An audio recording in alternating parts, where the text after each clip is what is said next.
रात के ठीक 2:43 नदी के किनारे खड़े विशाल ने साफ सुना।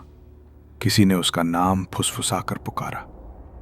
हवा बिल्कुल थमी हुई थी, पानी स्थिर था, फिर भी वो आवाज साफ थी, जैसे कोई उसके बिल्कुल पीछे खड़ा हो। उसने धीरे से मुड़कर देखा।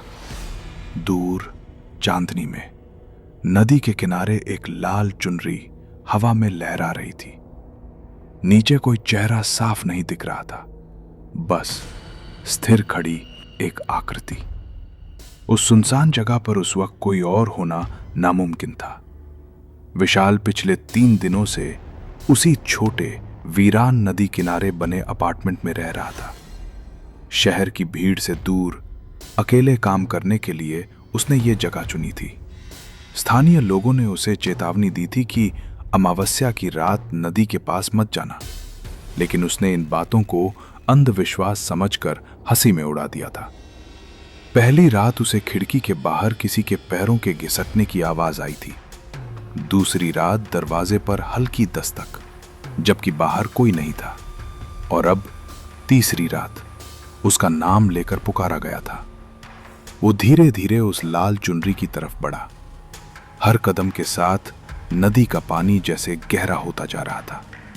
हवा में एक अजीब सी ठंडक घुल गई थी।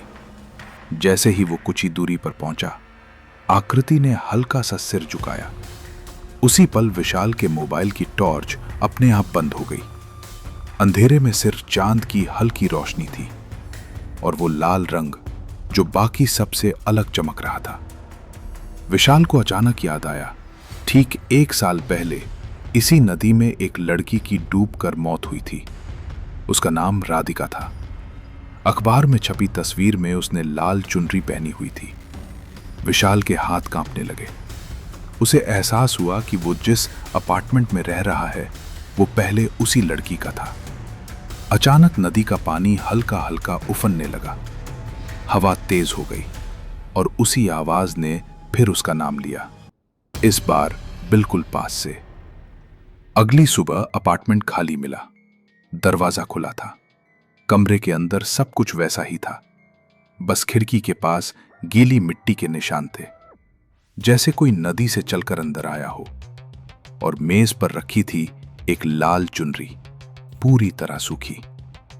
नदी के किनारे आज भी लोग कहते हैं, अमावस्या की रात कोई नाम लेकर पुकारता है, और जो उस आवाज का पीछा करता है वो फिर कभी वापस नहीं लौटता।